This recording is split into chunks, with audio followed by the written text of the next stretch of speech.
You have told me to say, it is well, it is well in my soul.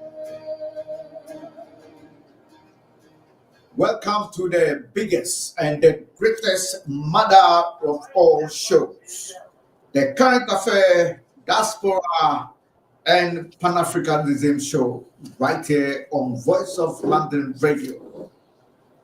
My name is Osagyefo. Today we'll be looking at top-notch stories across the global world. We'll look at top headline news from the international world, and then we're going to be dribbling our way to the Pan-African world, where we actually be looking at issues that took place in that part of the world. I will be looking at top stories, interesting development that has come through, and then I will then be analyzing and discussing the issue with my learned colleagues. I've got my learned colleagues joining me in the person of Teddy, and I've got one Teddy, and of course, let me go and welcome Teddy. Teddy, welcome to the show. Thank you. How you doing? Yeah, not too bad. And yourself? I see you are looking very, very good. Yes, I am. Thank you. Yes. Who is also there? I've got another learned colleague joining us. I've got a second learned colleague. Hello. Hello, sir. Okay. Once we can get the producers to get him or her. Producer, if you can check, there's a second. So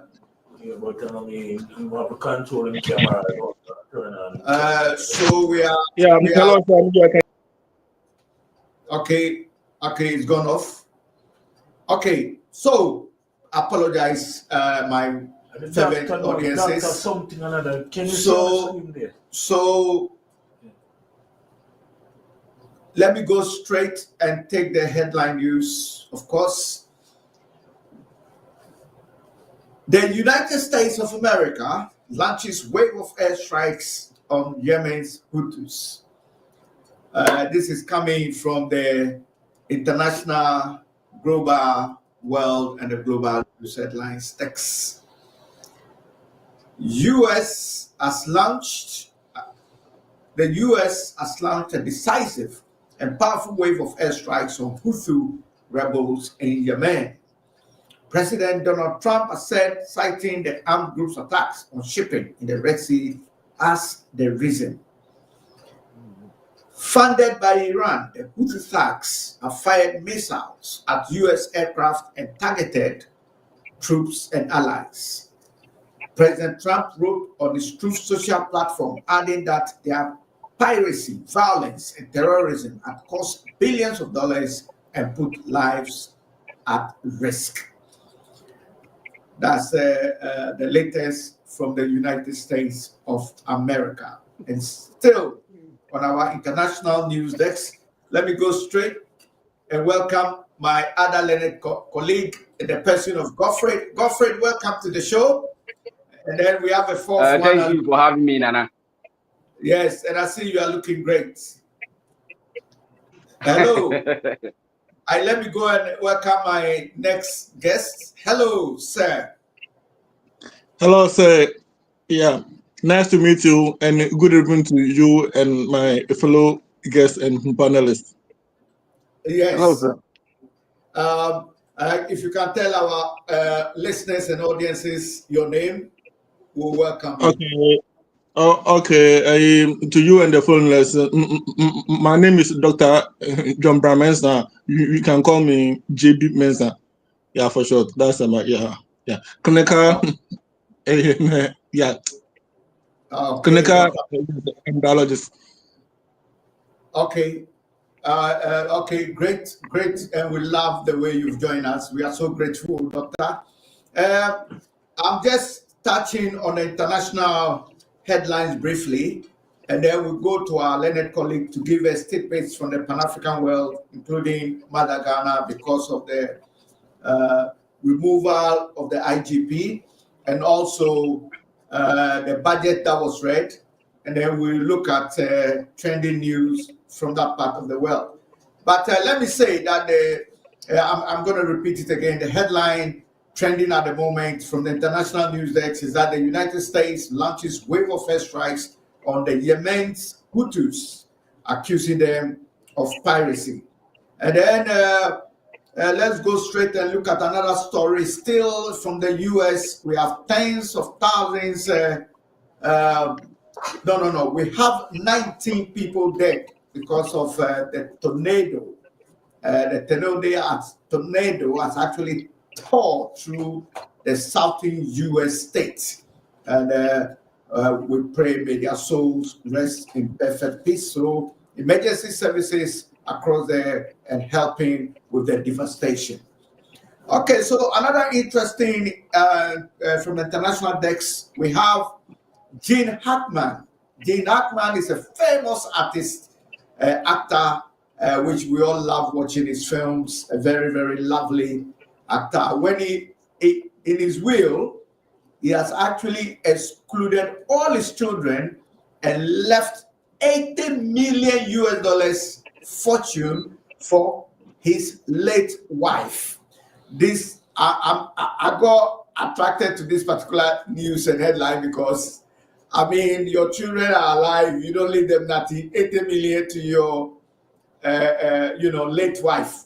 So it means that the late wife how do I put it? This will go to the late wife. Should I say the assets that is done in her name in terms of a trust? Yes, and that will be run in the late wife's name. So another 80 million, and none for the children. I'm sure the children will be going to court to look for a redress. That's another interesting story. And so this is to go to all of us. If our children, family members, you need to show love, or else if you think there's a rich family member and just by bloodline, you're automatically going to be awarded the wealth, then be careful. And that is what Gene Hackman has gone to prove. Yes. Okay, so let's quickly look at one of the most important stories that was trending all week. And we are looking at the prospect of the Ukraine ceasefire, still uncertain despite President Trump's optimism.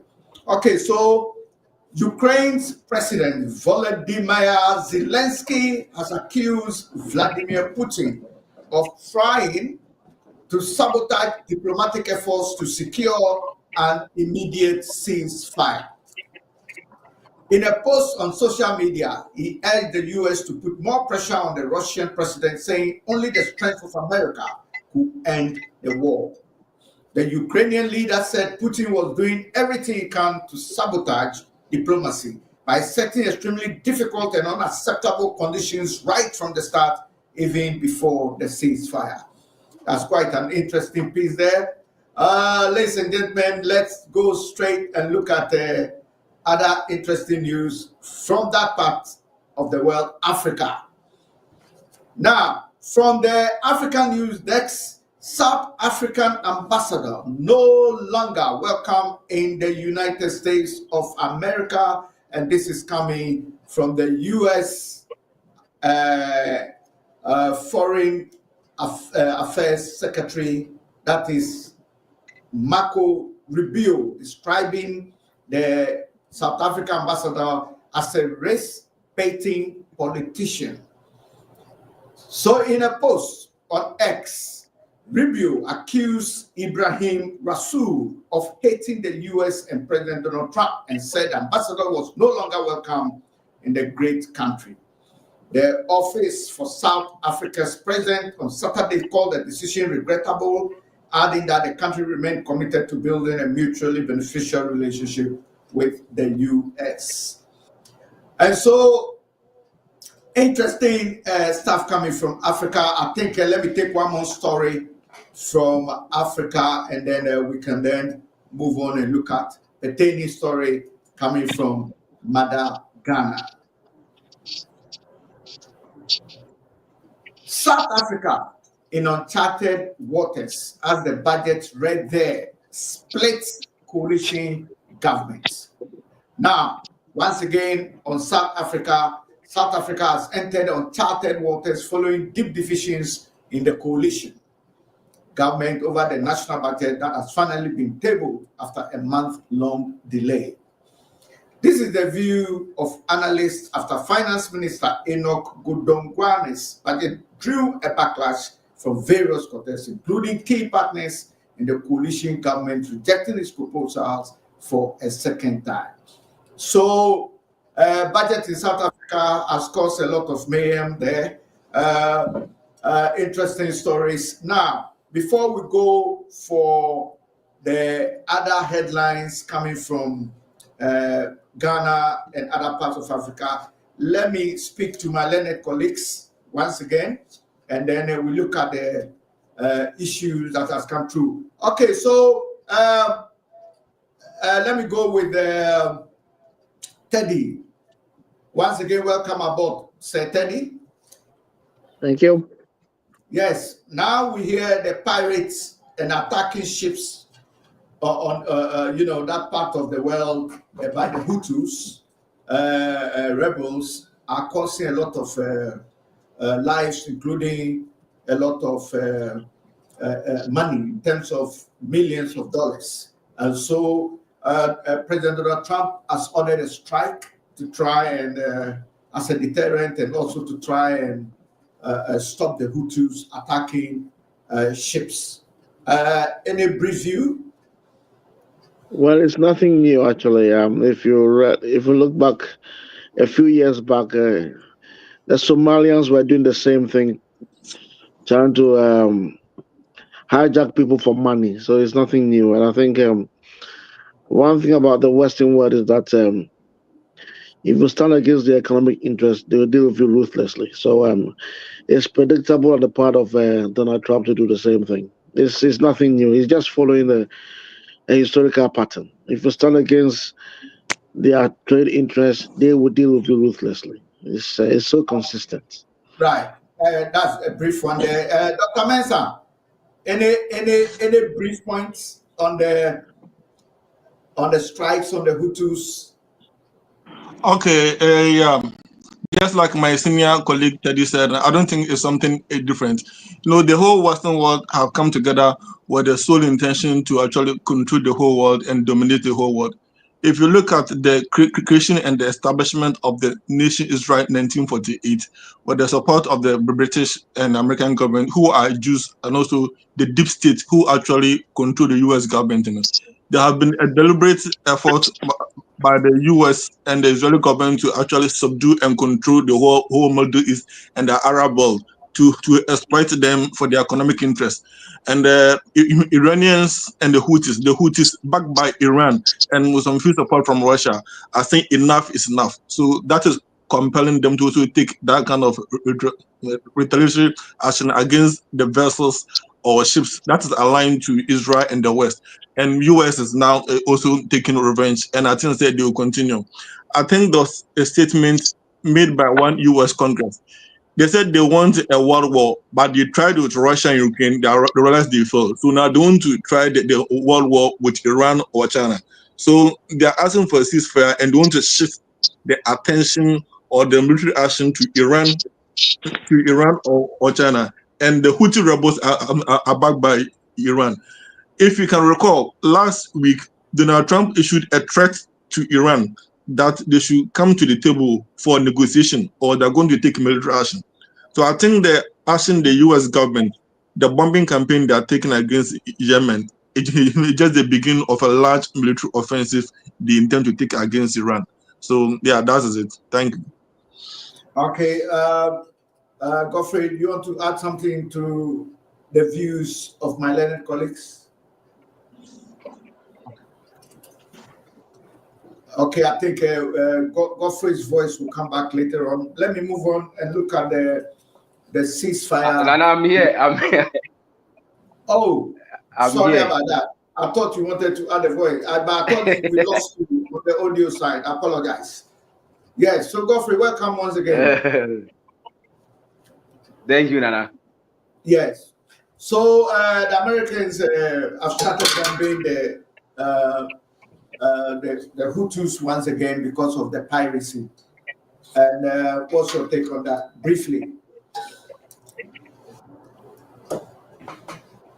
Oh, Nana, actually, I don't have anything to say about it, but if there is any negotiation that can help, I'm okay for that.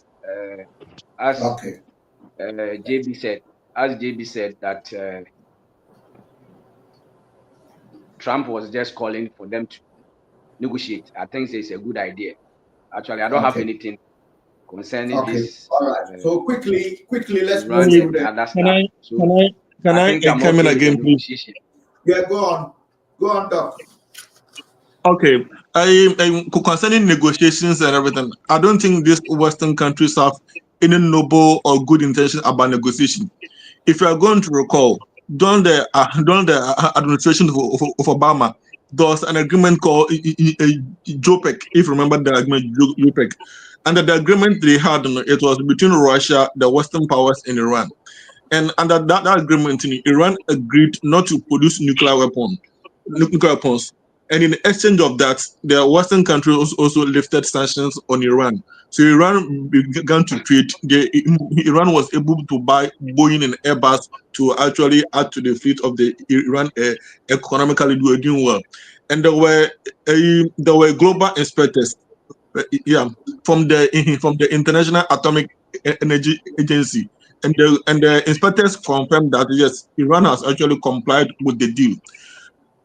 However, when Trump took over, that is the first term of Donald Trump administration, he decided to take a decision that is unilateral decision, withdraw from the agreement and impose heavy sanctions on Iran.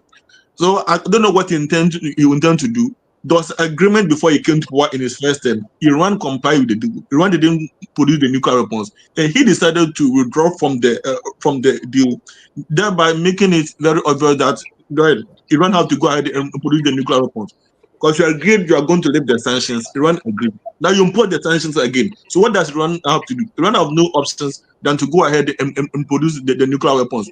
So whatever they are saying is that Iran have to stop producing nuclear upon negotiation, I don't think that it has any noble intention. The intention is to weaken Iran, make Iran weak, so that they can invade Iran in future. If I'm the president of Iran, I'll not accept any negotiation. I'll pursue the intention and produce the nuclear weapon. Israel, have nuclear weapons, nuclear weapons on nuclear missiles. 90 warheads, which is quite massive. So if Israel can have as much as 90 nuclear missiles, why can't Iran also have? And if Iran do not stick to their objective and produce the nuclear weapon, I can assure you that the US and the NATO allies will find a means to invade Iran, destroy Iran, just like Libya. So that negotiation, I don't think is actually backed by any noble intention. So you should know how this Western imperialists operate, and Iran should be very careful on whatever negotiation they are calling for. Thank you. Right. That's interesting there. And I think we all remember the withdrawal from the nuclear agreement. And let's pray that we can have a global world of peace, that these nuclear weapons can be limited or probably gotten rid of by the whole countries of the world, so that the world will be without nuclear weapons and we can all live in perfect peace. Okay, so interesting. Let's turn to Ukraine. This has been an interesting week. Previously, we all saw what happened at the Oval Office with Zelensky and Trump. Now Trump has been able to push forward a peaceful deal, a ceasefire. And so with this ceasefire, Zelensky feels the ceasefire might not be able to hold well. I think I have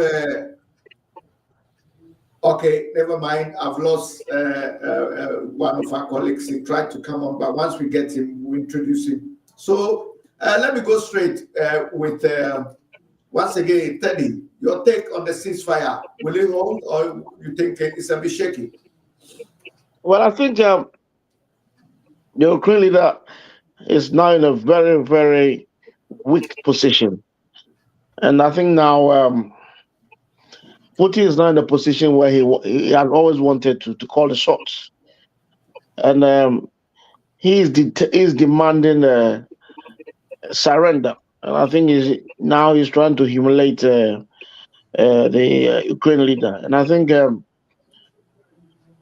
the Western world now, especially the Europeans, they are now they haven't got much to say. I think the Ukraine guy has no choice than to surrender because his back is against the wall because you don't have America backing Russia, and if the two enemies, once enemies, are now allies on this issue, then I think I don't see Europe backing Ukraine, and I think the Ukraine guy is on his own. So I think he has no choice than to throw the white flag than to surrender. I think Putin now is in the position to do what he likes with the backing of America. Okay, Dr. Mensah, do you think the ceasefire will hold? The ceasefire, I don't think it will hold. I don't think it will hold. Why? This is the reason why I said it will not hold. Putin is actually a very smart man, and he takes decisions with regards to history and what has taken place in the years back. Let's look at the history of this whole conflict.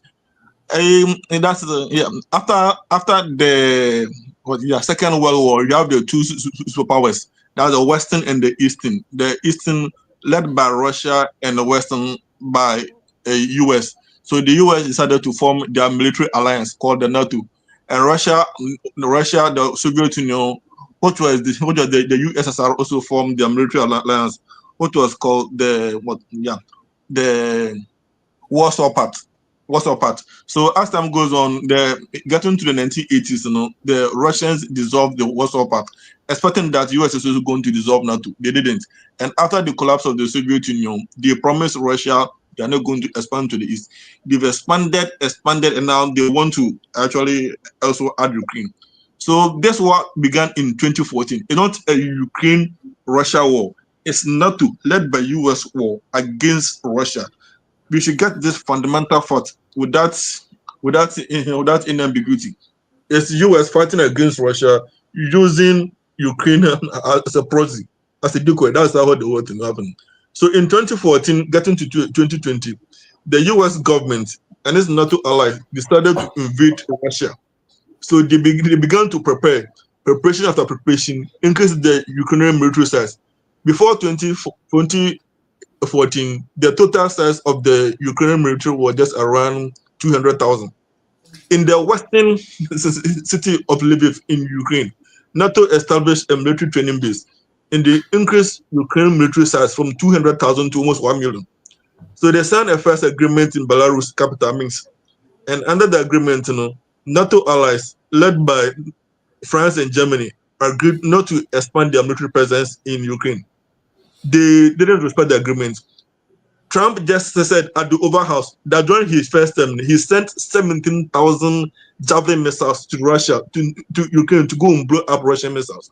So they signed another agreement. They didn't respect the agreement. In 2022, the former Chancellor of Germany, Angela Merkel, he confirmed that when they signed the first peace agreement with Russia, that first and second agreement with Russia in Belarus, capital Minsk, they, NATO allies, have no intention to respect the terms and conditions of the agreement, but they wanted to use the agreement to fool Russia, to buy time, to prepare Ukraine to go invade Russia. I didn't say, I'm not making this statement. It's the German Chancellor, Angela Merkel, who made that statement. If you are the Russian president, what will you do? Will you fold your arms for the Western countries to invade you after you see them preparing to come invade you? If you are President Putin, coming from this history, will you just accept anything that they say by this proposal? There's another school of thought that the proposal or the ceasefire they just proposed is the deliberate act for the NATO allies to regroup in Ukraine to go and fight Russia. So if I'm the Russian president, I'll be very careful and I'll plan very well and have to take so much intelligence into consideration before he agrees to the ceasefire. There's another proposal by the European allies, particularly France and Britain, that they want to deploy peacekeeping troops to Ukraine. UK and France deploying peacekeeping soldiers in Ukraine is just the same as NATO military being deployed in Ukraine. They're going to do the same thing just to fight Russia. And one thing you should all know, as Africans, that the Russian battle they are fighting is not only for Russia, it's to liberate all of us in Africa here. So Russia is practically fighting for the independence and the liberation of the African continent. We just mentioned in some few minutes ago about AC, South Africa. The US is imposing sanctions. Yes, Very soon, yeah, Doc, I'm not cutting you. I've got back, I think we lost our reporter, Godfrey from Ghana. We got him back. Let me see if we can. Yeah, Godfrey. I'm back. Yeah, okay. Nana.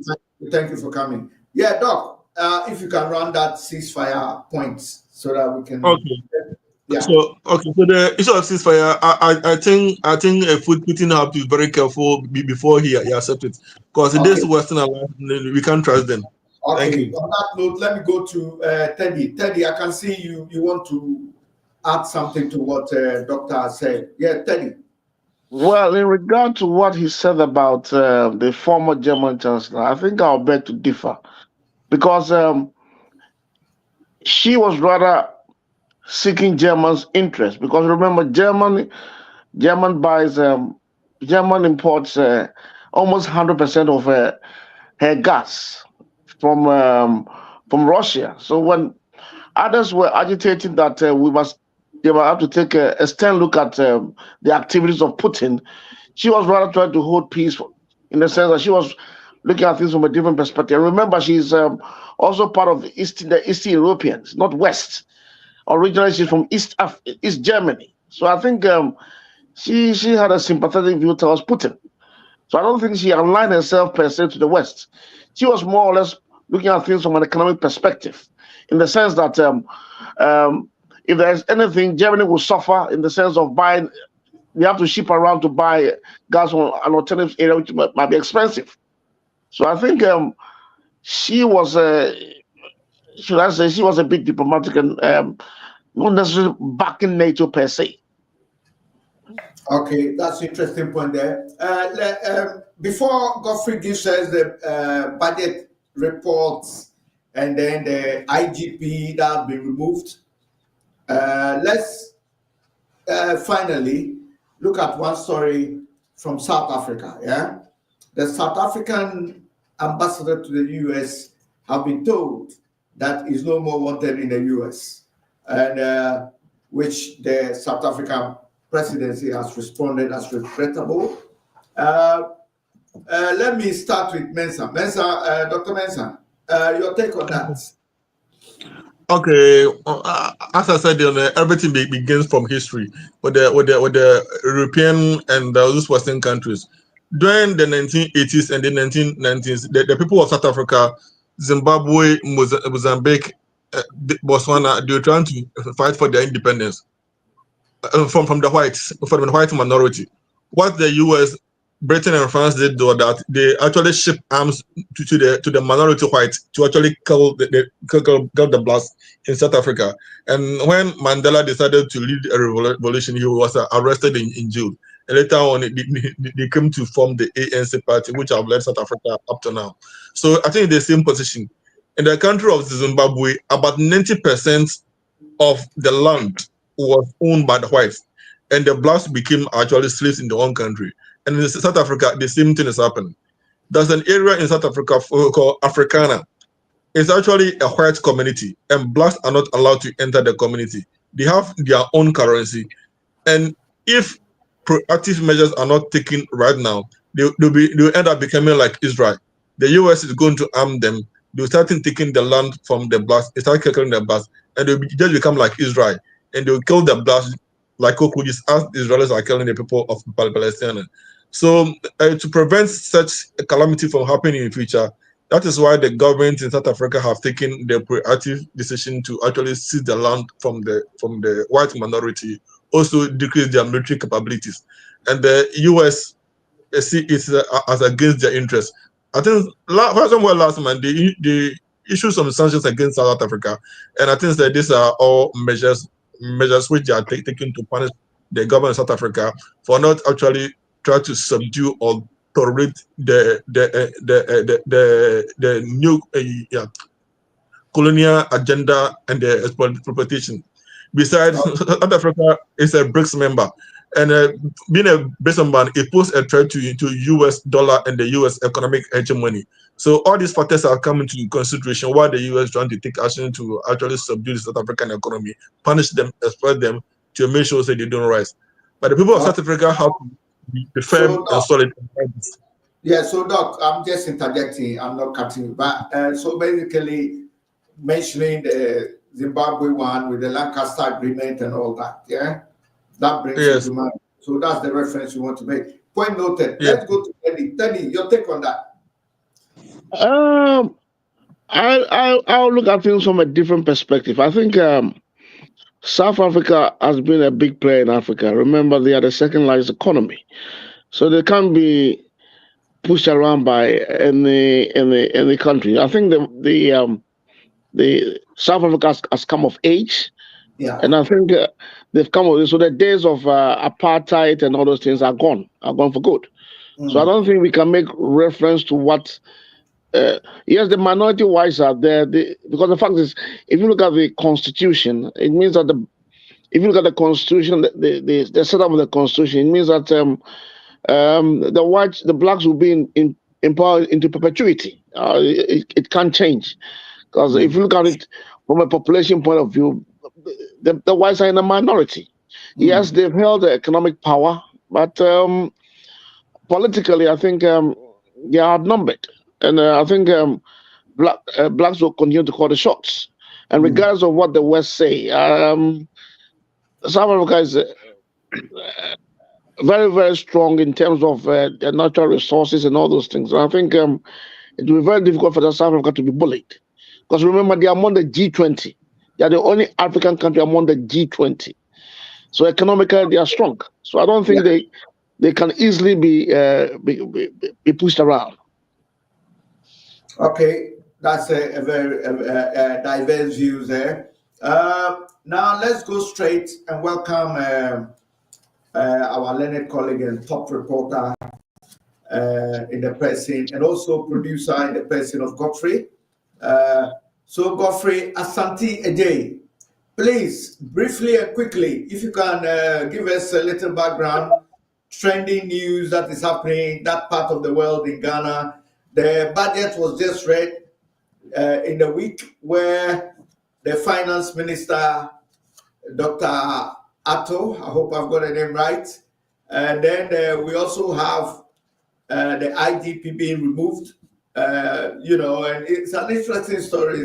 So if you can give us a bit of the headlines there, then we can then analyze that trade and look at the issues from those angles, so that those of us in the diaspora and those of us that are also into Panafricanism can look at issues and how better we can reset the African agenda. Godfrey. Okay, Nana. If I may start, I will start from the presidency. Okay. Last week, the president was just touring around our neighbor countries, that's the Burkina Faso and Benin, to know how the two countries can come up with economic transformation and other stuff. So, president was last week doing visitation around these countries. But let me start from the appointment of the new IGP. This appointment just came 3 days today. President sworn in the COP Christian Teteyohunu. Teteyohunu has been in the police service for a long. He was once regional commander. That's the Greater Accra Regional Command. I remember when I was a member of the regional command press corps. I've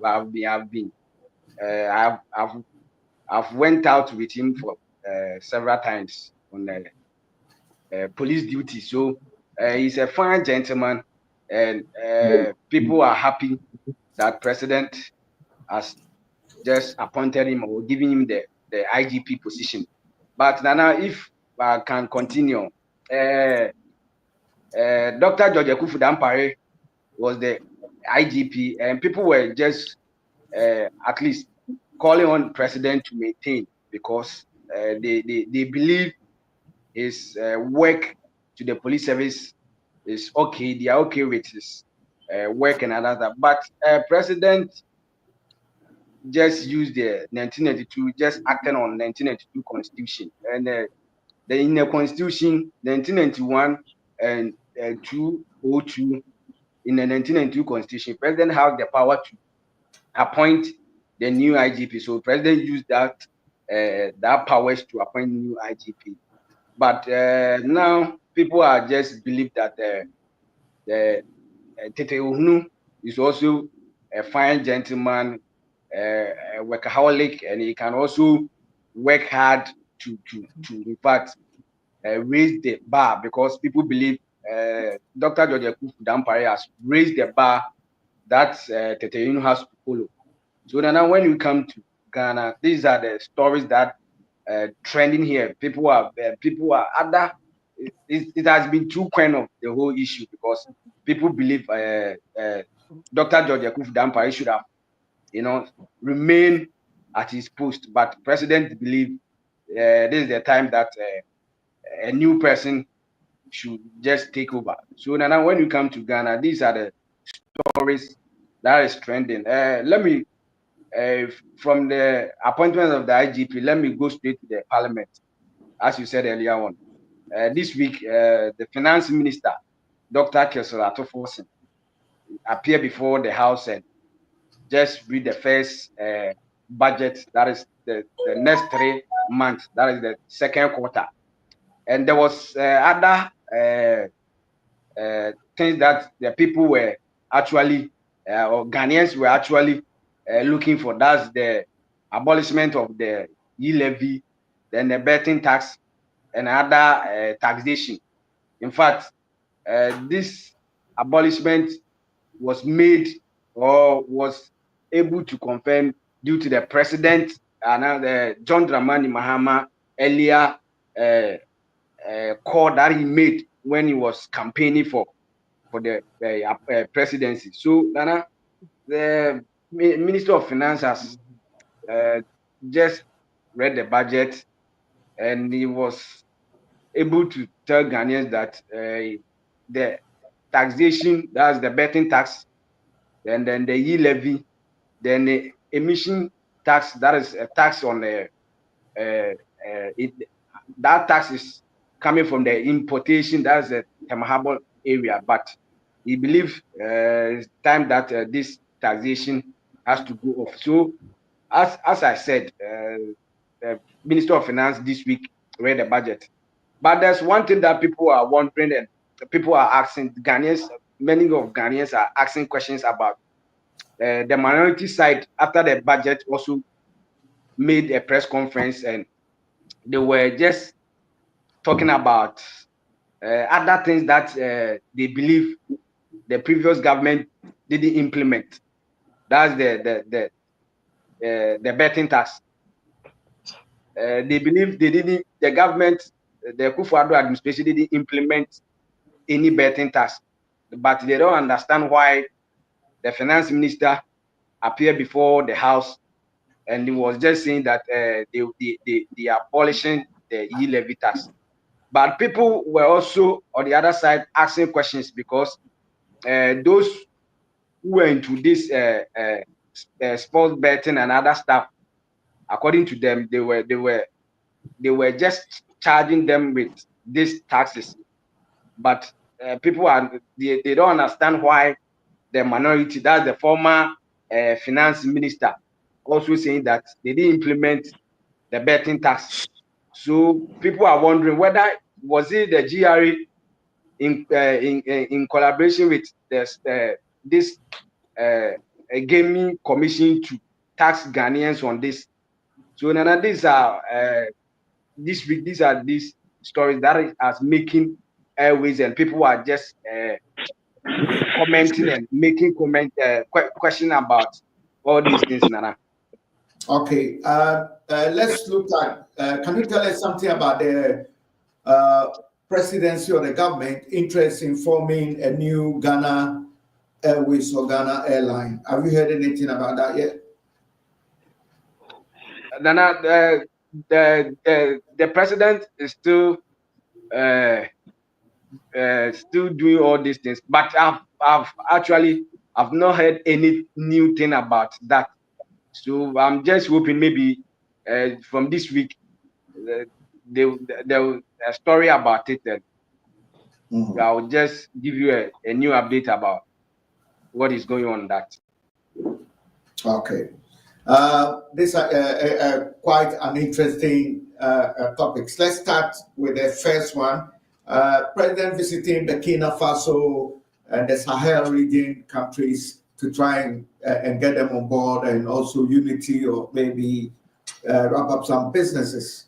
Teddy, what do you make out of presidential visit to the Sahel? Well, I think there was one bombshell that probably people fail to realize.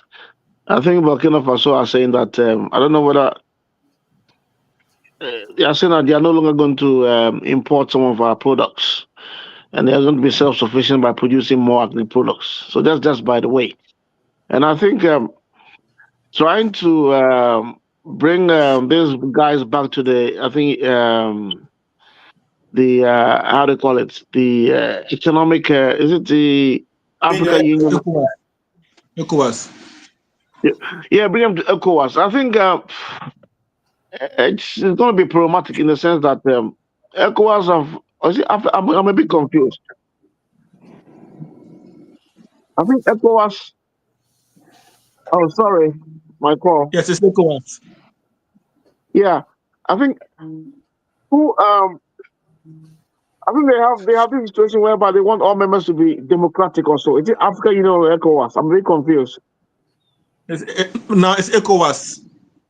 Yeah. So the point, I think they want all members to be on the same streamline, the same page of democracy. So now, if you want to bring these guys back, will it not be a bit of a contradiction because they are not democratic now? They are coup. They came to power via the coup. So how is it going to work? That's the problem now. I think it's becoming.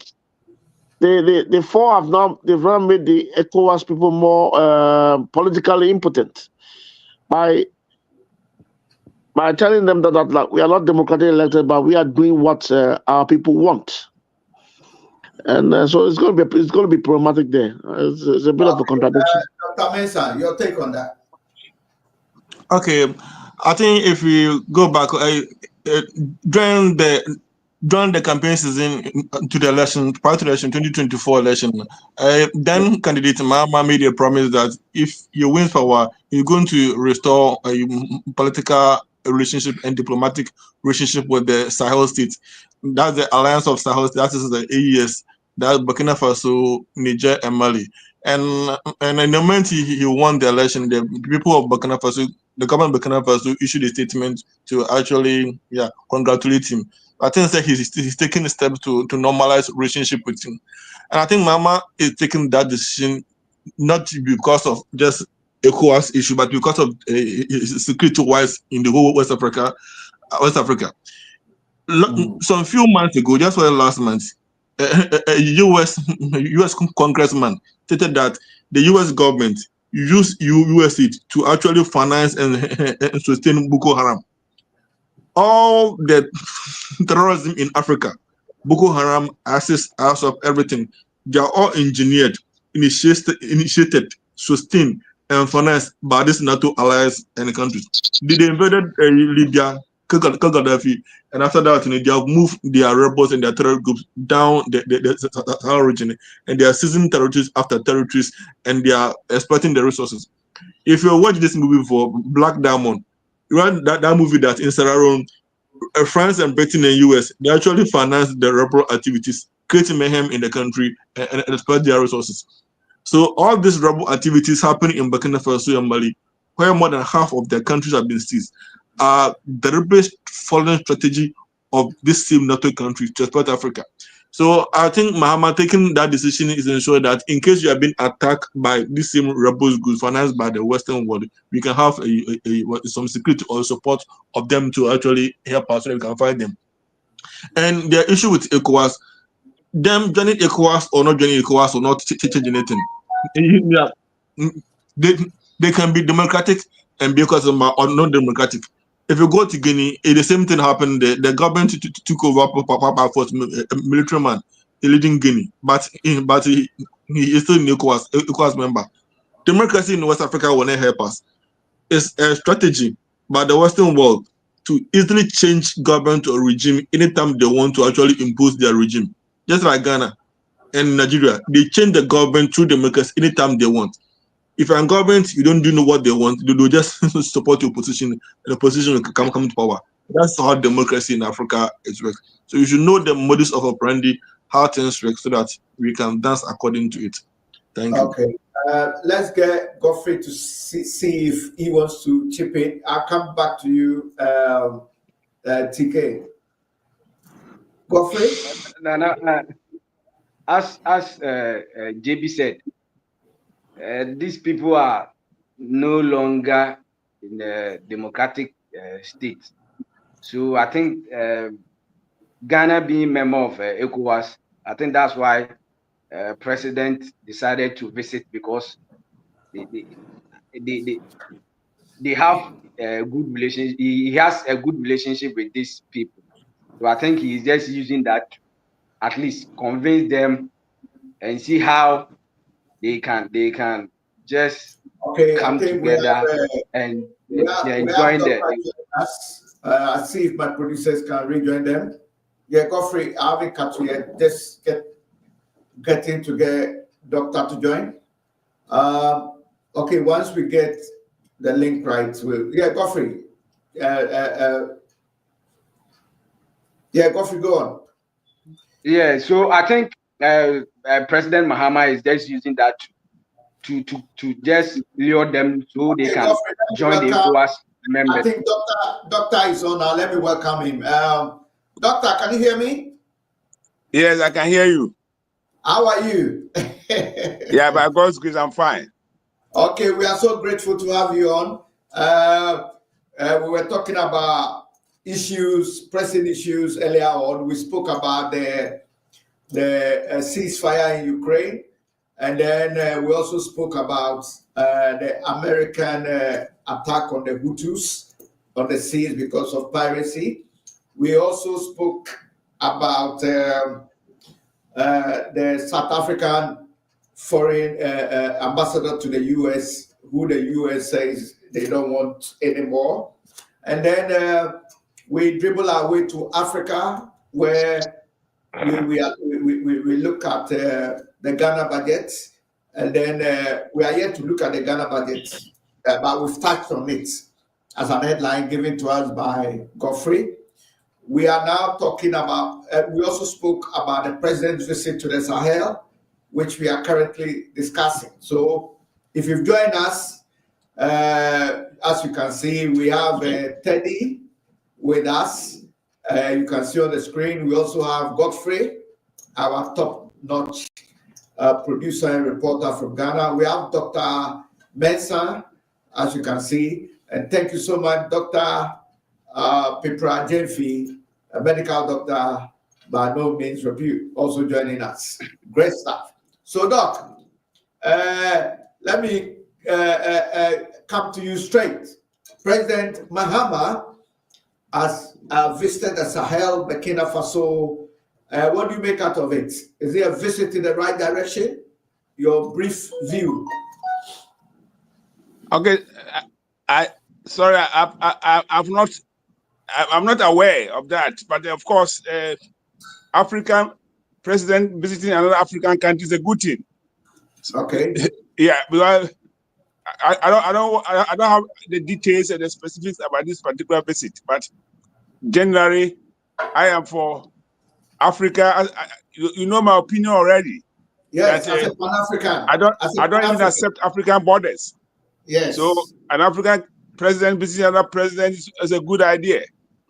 Okay, great. Now let's go. We were talking about the IGP. Oh, Teddy, I could see you. Yeah, sorry. Yeah, correct.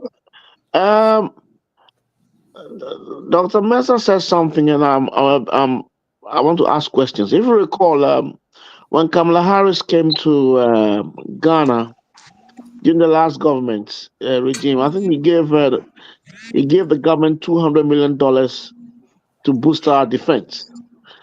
And secondly, I'll be surprised if to hear that the West have an influence on our elections. Our elections are, in my opinion, I think extremely predictable. I think it's based on the economy, mismanagement, and corruption. So if a government is in power and you don't ask, and you don't fulfill the social contract of the people, i.e., in terms of the economy, and you mismanage, I think you're out of the window. And I don't think the West can do anything, can instigate anything against the will of the electorate. The West cannot influence Ghanaian electorate to vote for the wrong party. But that's just by the way. You want to respond, Dr. Mensah? Yes, I'd like to respond to that. Okay. On 6th March, during the independence celebration, I made it emphatic that the overthrow of Cameron Nkrumah was actually instigated by the CCI, and they said it. The former French ambassador to Ghana, she was very emphatic that some of the political decisions and some of the news to the media, she actually hired Ghanaian bloggers to actually create certain news and certain narrative in Ghana to have the influence. That the former ambassador of France to Ghana, she actually made that statement. And there are series of them of such art of the Western world influencing. Before the finance minister, the current finance minister, actually introduced the budget, he said that he wanted to consult IMF before the government of Ghana decide on the betting tax on the levy, which implies that even the taxes you are paying, the economic decisions and policies, they are being dictated for by the Western world. Finance minister just said it recently. After Fortune said it. I don't, Mr. Godfred, can you confirm that for me? Okay, I think Godfrey is rejoining. Godfred not there. So the economic decisions that happen here, most are actually dictated for or controlled by the Western countries. That is one main reason why we are here. They should understand the mechanism of which they operate. Kwame Nkrumah wrote a book. The book was titled Neocolonialism, the last stage of imperialism. That book outlines the strategies, the modus operandi by which these strategies work to control our economic system here. And now when Kwame Nkrumah wrote that book, the U.S. government wrote a memo, CIA wrote a memo to how to convey a myth and how to plan to overthrow Kwame Nkrumah. And that memo, memo to me, I can share on the WhatsApp platform so we can all have it.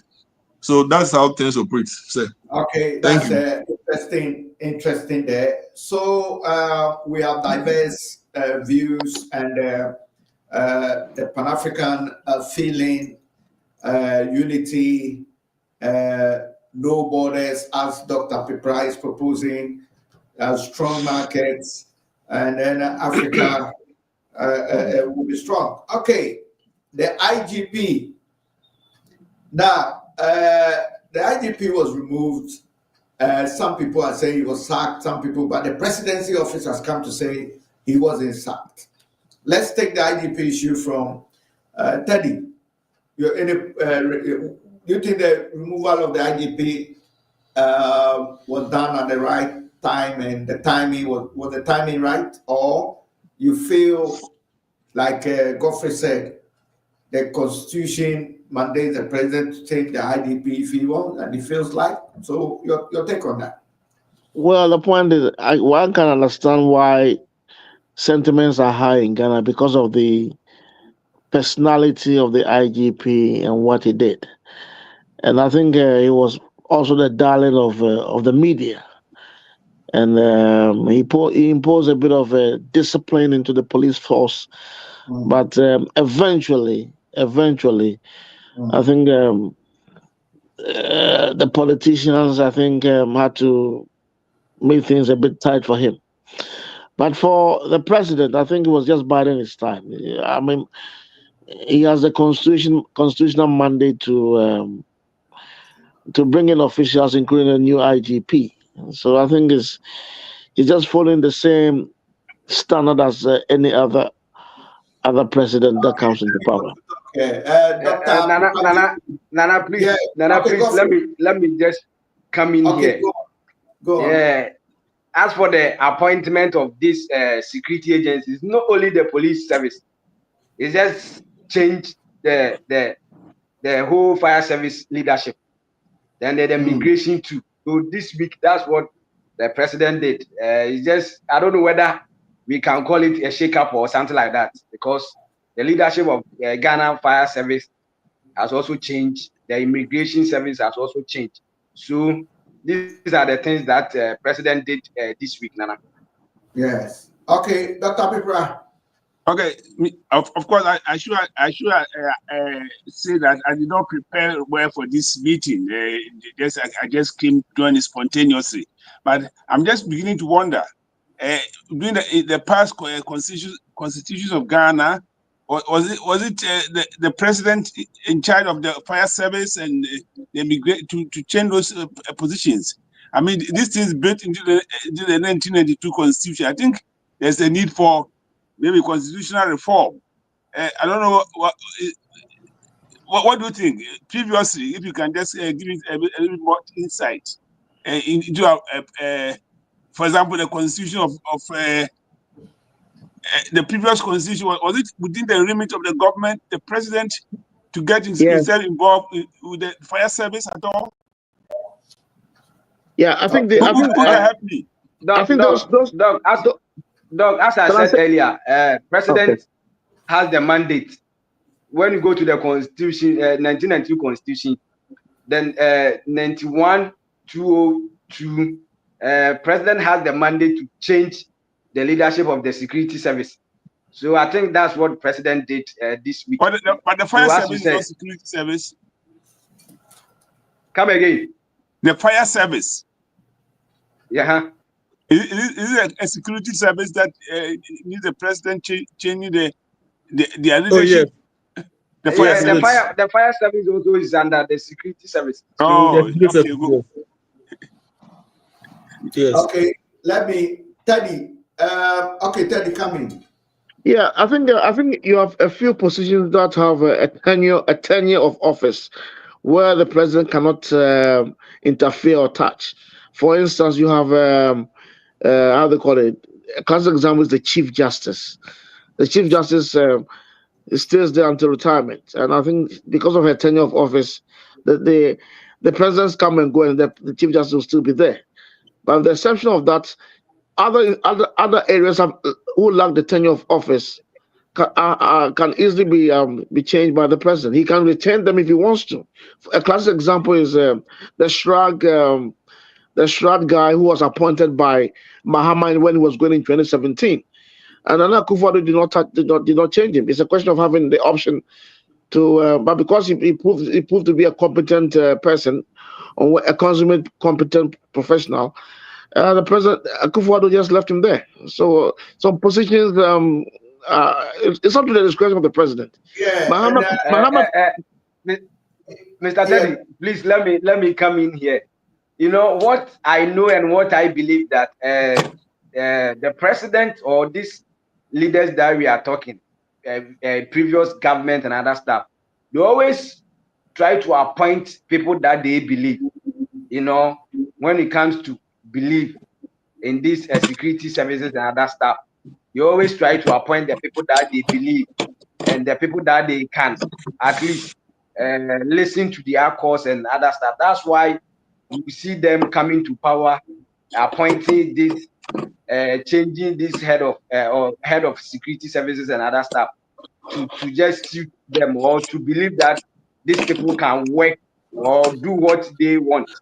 So I think that's what they have been there for years, until maybe a constitutional review comes in. What I think it is going to continue like that. Yes. Okay. Dr. Okay. Mensah, shed a bit of Yeah. light before I come in. Yeah. Yes. Yeah. Just like my senior colleague Godfrey said, it's true. The issue of the leadership of the security service has got to do with trust. The president must have a profound trust without any doubt in you before he can hand over the security of the nation to you. Because if you look at the overthrow of Nkrumah, it was actually instigated by the leadership of the police and the military coming together. So if the leadership of the police were people that Nkrumah can really trust, or who will stand by Nkrumah, I don't think the overthrow would have been taking place. Looking at that records and coming down, I think the presidents usually want to have somebody that they can trust to hand over their security and their latitude. But with Damparis issue, I think that should have been an exception, because my deep neck information revealed that prior to the 2024 election, the former government wanted Dampare to conduct the election in such a way that it will inure to the benefit of then government Akufo-Addo. But Dampare stood firm that the nation first. He didn't back down or kowtow to their pressure. So Akufo-Addo went to the stand of appointing a deputy RGP in charge of operations, so that he can actually surpass the powers of operation to the deputy RGP he appointed. But Dampare stood firm and do the right thing. So from my own point of view, I think Dampare have been very firm. He has not been partial in any way, and he has actually stood to do the right thing and to protect and preserve and project the interests of the nation. So there should have been an exception in this case, and it should have been allowed to continue. But who knows? That decision to appoint IGP or not solely lies in the decision of the president, and he took that decision. So I think the issue of trust is what is it, and it will continue. Thank you. Okay, let's having dealt with this, Godfrey was saying that the new IGP, a lot of people are hailing him, and why is he a soft one and people might get through with their corrupt acts and stuff, or Dampare seems to be a bit more harder? Godfrey. Yeah, he's someone that I would say is harder. Dr. Osagyefo Dampare is not an easy go person, and that's why people were just cheering him to at least to continue. But as I said, the 1992 Constitution gives president that mandate to change and appoint any person to at least head the police service. That's why, because Dampare is not an easy person. I've worked with him, and I know how he is, and I know how he behaves. I remember 3 years ago when he became a regional commander. He was not. I don't know whether his doctorate degree or something like that, because they see, he sees them as if he's higher than them, and when he orders you to do something, you have no excuse.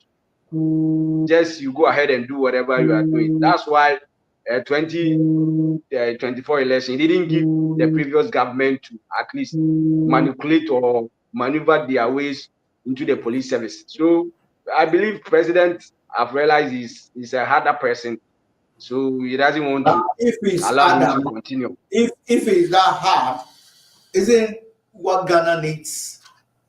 Because I remember his first tenure as when he first started as an IGP, the whole country was shaking to the core.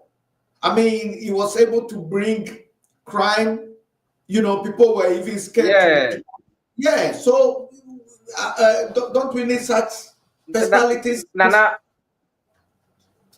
you can be harder, but as I said earlier on, the issue of trust is also also put into consideration, because the previous his appointment came from the previous government, and people believe he is affiliated to the MPP government. So president decided, as I said, it always boils down to the trust, and people believe that Teto Yohunu, the new IGP, is an NDC man, and Yeah, I'm not they cutting you. believe. I'm just interjecting, and probably his name might not also help. That Barry Akufo, isn't it? That's from a Yeah, that's not the issue. The name doesn't matter, but what matters here is the trust, as I'm saying. Teto Yohunu has been there for. From a lighter angle, I can drop the name there. You know that the man who are you getting Okay. the man that appointed you share the same name with you as well, and you come probably from his inner circle or hometown or something. Yeah. Anyway, Dr. Mesa has been a bit quiet. Doc. Yeah. Yeah, you can say just as how Godfred said, Damparo was a strong man. He was a disciplined man, a decent man. Sometimes people want to have their way through, especially within a Ghana police service. There are instances whereby policemen abuse people, exploit people, and there are so many people in jail who have not committed a crime due to activities on policemen. But Damparo ensured that PIPs within the police service are very effective. If a policeman will do the wrong thing, you'll be actually penalized, you'll be sacked. But because of his strict nature of handling their things, and some people wanted him out so that they can have their own way out. From my point of view, Damparo had not done anything wrong that deserves that kind of treatment. You shouldn't have been sacked because you're doing a very diligent work and a very professional work without bias. As Godfrey said, the previous government wanted to have their way in the election, but Damparo stood firm and said Ghana first. So Akufo-Addo appointed a deputy IGP in charge of operations so that he can actually relegate the powers of the IGP to him. But since he was still deputy, Damparo stood firm, and the previous government couldn't have their way in the elections. Even though he was appointed by the previous government, he was working in the interest of the state. So based on that, I was thinking or suggesting that based on his principles and fairness, putting the interest of the nation first, President Mama should have maintained him. But who knows? Maybe he should have passed. That's why I did that. Yeah, it seems to be a very good IGP. But let's go to Teddy. Teddy want to add something. I will beg to differ on this issue. I think how to call it, the previous how to call it, president does not interfere. I'll give you one example. When the former Greater Accra, wasn't that big guy, Korte, who lost the election? Yeah, Korte. Yeah, is it Korte or Korte? Henry Korte.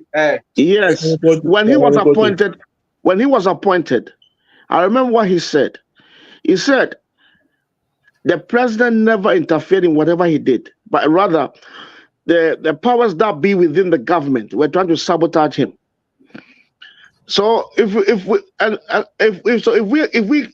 we keep saying that the president, we have to be careful here. It was the president who appointed this guy based on his professionalism. That is one. Now, there were people, if you remember, not the president, there were policemen. Yeah. Policemen who wanted to remove this guy. Nothing to do with the president. Remember. Yeah, Let me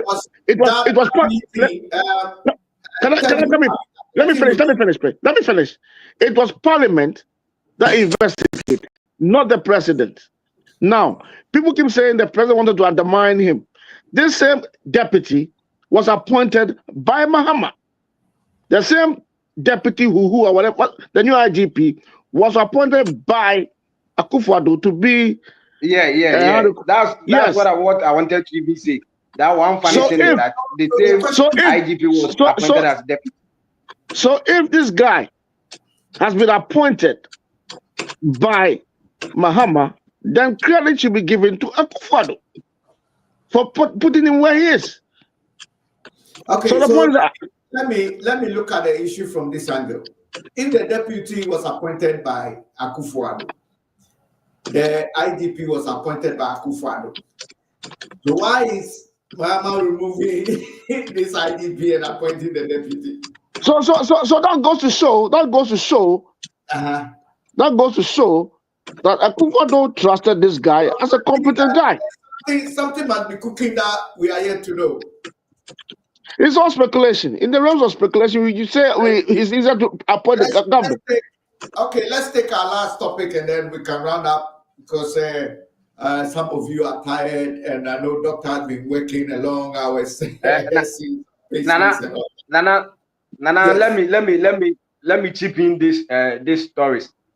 Okay. You know the issue with former finance minister Ken Ofori-Atta.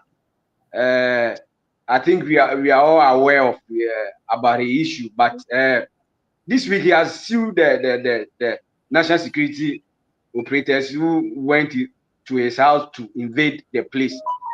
In fact, former finance minister has sued the two. I think we are all aware of what happened. These national security operators going to his house to invade. Before that, the former finance minister issued a statement claiming that the SP, that's the special prosecutor, called him and he made the special prosecutor aware that he's not in the country, so he wants his lawyers to meet him for any discussion. But the SP declined the invitation, so he's just not. He doesn't understand why. In fact, the special prosecutor did that, and even going ahead to allow these people to even going ahead and declare him wanted. First of all, so Nana, these are the issues. Former finance minister sued. I think that's a very interesting story. We can't look at that tonight. I would like to spend the whole time on that particular story because sometimes I'm just comparing this, our leaders. I know I understand the rule of law, the procedural system and all that. But my question is that a person who embezzles a plantain or steals a kenke gets beaten to death in Ghana. And a person who steals millions of dollars gets away with it and turns around to come and sue investigators and stuff. Anyway, there's a lot of legality there that I know we all like to chip in. But let's look at this particular. Let me finish. Let me just give the last one. In fact, okay. Next week is going to be international in the football industry. They are just going for international break. And the coach of the Ghana Blasters, Utuado, name is 23-man squad. Okay, that's an interesting one that I think we need time to discuss because we all know from the diaspora, Ghana football has become shambolic. Ghana couldn't even qualify for the CAF, which is the African Cup of Nations, which lots of Ghanaians felt very down and very. So we look at Ken Ofori-Atta and then Ghana Black Stars, and I'm even wondering why the coach is still at post. We'll look at the Black Stars. We'll look at Ken Ofori-Atta in our next show, and these topics can be part of the segment we're going to be discussing. Final take on this particular show. Let's look at the budgets and what do you call it? This betting tax, the e-levy tax, emission tax, all those things are being abolished. Interesting. Great budgets. Dr. Osagyefo, let me go to Teddy because Teddy has been here need to come back on. Teddy, what do you make out of all the budgets? Well,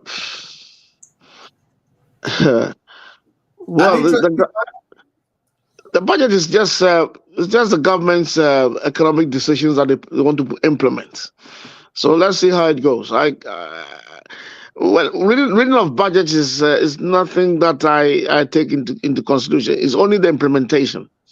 I think the point is that, like the previous government, they are trying to put more taxes on the same people paying tax instead of widening the tax burden. There are many people within the system that don't pay tax. I think they should rather be targeted rather than, because if you take e-levy, you must replace it with anything else. You face budget deficits. So the point is, you are just taking. It's like robbing Peter to pay Paul. That's what all the governments are doing. They should widen the tax scope. I think that would be beneficial to the nation rather than put more burden on the same taxpayers. That's my opinion. Okay, Dr. Piprajev. Okay, as I said, I don't want to go into basically what you need is the ideas that you got from the UK in the way government gets its money. Right. For example, if you set up a company here, exactly a year later, you get notice to prepare your returns. You see? Yeah. Yes, and we have to somehow copy them, because I have set up some companies in Ghana. I mean, they are dormant, but I'm expecting that even after at the end of every year, they will send a letter to remind me to prepare my returns. Nothing is coming, so we have to find ways of who did it free gathering the tax. So we have to teach them. We have to copy the positive aspects. And me, I'm happy to pay tax if it will be well used to help the poor. So as our friends were saying, we have to expand the net. So, but whatever comes in also should be used for the interest of those who don't have. You get what I mean? Yes, and to help orphanages, to help the poor, and to try and bridge the gap between the poor, and also make sure but why can't we tax the rich more? And it's always the poor. I remember, I'm only chipping in this. Those of you, I think Teddy just came back from Ghana on a holiday. Teddy, I'm sure when you were in Ghana, when you look on your receipt, because I quite remember on one of the holidays, I looked at the receipt and the amount of taxes you pay, hotel this, e-levy this, COVID this, I think is ridiculous. Let me go to Dr. Mensah. Dr. Mensah, why can't... Okay. Dr. Mensah, before you come in, why can't the country take a robust decision, okay, as a country, and look at the various aspects of economic theories and governance, i.e., we look at capitalism, we look at the West, and then we look at the other side, the Scandinavian countries with their Nordic economic system that works well for them as well. And then we look at ways where the states can make money and ease the burden of tax on the people. I'm not saying they can't take tax at all, but it seems that the state rather is so lazy and think that it's only taxes that can make the country rich. Your take on that? This is just a candid opinion. Okay. First of all, I want to talk about the budget. Then I come to the question that you asked. The yield levy was actually having actually having a huge toll on us. So it was my prayer, my desire that it should be scrapped, and through it have been scrapped, which I'm very happy. Just imagine you have to transfer money, buy fuel, buy anything, and you have to pay 1%. I think it's an extortion. The worst of it is that if you want to transfer money from your bank account to mobile money, which is your own account, you are being charged levy. And if you want to use for another transaction, another levy, which implies 2% on transfer electronic charges. So it was an extortion. I felt it's an extortion. So with this budget and the promise of government to scrap it, and they've done it, I'm very happy with that decision.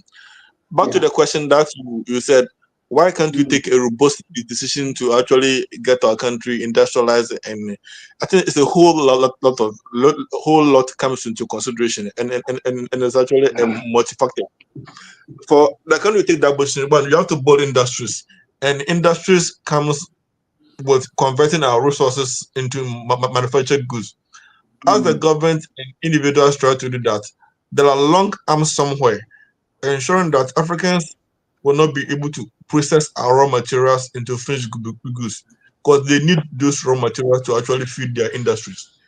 And as you continue to import things, you need more money to import, which is dollars, which we don't have, which implies government have to go and borrow the dollars before we use to import. And that's the basis by which we have found ourselves in. For example, anytime you eat sugar in the morning, it's your gold the government have exchanged for sugar, just like the colonial era. Nothing has changed because we import the sugar in dollars, which we can't print the dollars. So government have to make the dollars. And if the sugar importer want to import the sugar, you go to the bank with your cedis. The Bank of Ghana will keep your cedis here. Transfer dollars government have made by selling the gold or borrowing to the sugar manufacturer before the sugar will come. So practically, anytime you eat sugar in the morning, it's a gold government have exchanged for sugar. Just like the 1800 and 1700 colonial era, nothing changed. So to be able to get through economic independence, you have to build industries. That is why right after independence, Kwame Nkrumah was so bent on building industries to actually give us the economic liberation that you want. But there are long arms somewhere. Nevertheless, there are other alternatives governments can take, just like the gold board. About 80% of our gold is being smuggled outside. The government of Dubai, United Arab Emirates, they made about $10 billion from the gold in Ghana. And government of Ghana made less than $1 billion. What's supposed to be so? Ghana produced 180 tons of gold last year, highest in Africa. I think they're third in the world. The first gold producer is China, second Russia, third Australia, and I think fourth Ghana. And look at where these countries are. So government can take measures in place to ensure that we curtail the goods smuggle, we curtail the smuggling of raw materials. And if you're able to put those, I'm not cutting you, Doc.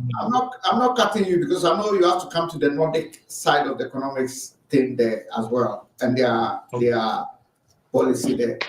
Doc, what do you make out of in terms of a genuine man of integrity, but a military officer taking over power, bringing discipline into the system?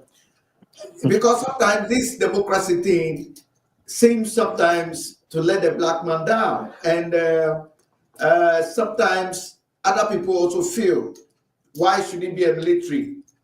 And then the civilian, or should I say the democratical dispensation, can deal with that. I want you to fuse that in your, running up your answer to the question posed. Okay. If we're going to look at around the world, no country has ever economically transformed by using multi-party democracy. And that's after the Western hegemony. No country have ever economically transformed by using multi-party democracy. It has never happened. In the Western world, the president who comes to power don't control the country. Donald Trump is not the person, is not the one who runs the US government. The deep state runs it. In Britain, is the monarch that runs it. But in Africa, it's a different thing. You will not economically transform by using multi-party democracy. Why?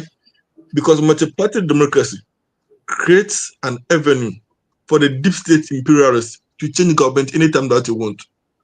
Because if you take a decision with long-term effect, that will give you the economic liberation. The countries in Europe and the imperialists who who want your resources to feed the industry will put things in measures that will make them popular, and they can easily get you out of power. Because of this, this is the reason why Nkrumah was advocated that she form one party state. Kwame Nkrumah didn't advocate for one party state because he was greedy, because he knew the multi-party democracy would be used to change government anytime that they want. So China came to study from Kwame Nkrumah. They formed one party state, and now look at where China is. So this democracy will not help unless MPP and DC finds a mechanism to work together and take a decision with long-term memory, or else things will not change. Okay, Doc. We need to run up. I know Teddy wanted to. Teddy, we'll continue this on our next show because the time has run. Okay, Teddy, try and do a brief response. What you said what about what India has been a multi-party since 1949. They are the largest democracy in the world. Wow, look at India, look at the economy, look at where they are today. So if you're saying that is India an exception to the rule? All right. Okay, guys, gentlemen, interesting topic. We'll continue. We will add this to the Ghana Black Star topic, right? And then we'll add it to the. I told you that we are hoping we can qualify for the World Cup because that's the only hope. So that's the only hope we have now. So I don't want us to touch on it on this particular show because the Black Star is a hot topic. The Kenofurata ex-finance minister's suit against the government is a hot topic, and this particular economic thing that we are discussing. So the next show, gentlemen, make sure you don't miss it. Your views are so important to our fervent listeners and audiences around the world, around the global world. Once again, this is the current affairs, the diaspora, and Panafricanism take on trending issues and headlines across the globe. I'd like to remind all of you that the background song is from our beautiful Evelyn Hart, who hails from the Fanti land, but resident in the UK. It's a beautiful song. You need to download it. It's actually called Come, Let Us Praise the Lord. Also, don't forget to spread the word. Let our audiences worldwide also enjoy the show. Share it, of course, like and subscribe, because knowledge is power and every diverse view is welcome. On that note, I'd like to say that our next show is just around the corner. Make sure you don't miss it. And I'd like to thank my learned colleagues. TK, thank you so much. Your sacrifices and your time contributing to the well-being of our motherland, the Pan-African world, and of course the diaspora. We are so grateful. Thank you, Dr. Mensah. It's been a pleasure to have you on, and you are quite deep. Dr. Osagyefo, in spite of your heavy schedule, you still came on and contributed your quota. Pan-African and motherland Ghana and the diaspora love you to the maximum. And of course, our learned colleague and top producer reporter, my own Godfrey Asante Ede. Thank you so much. Yes. On that note, see you on the next show. Bye. It is well with my soul. It is well with my soul. It is well. It is well.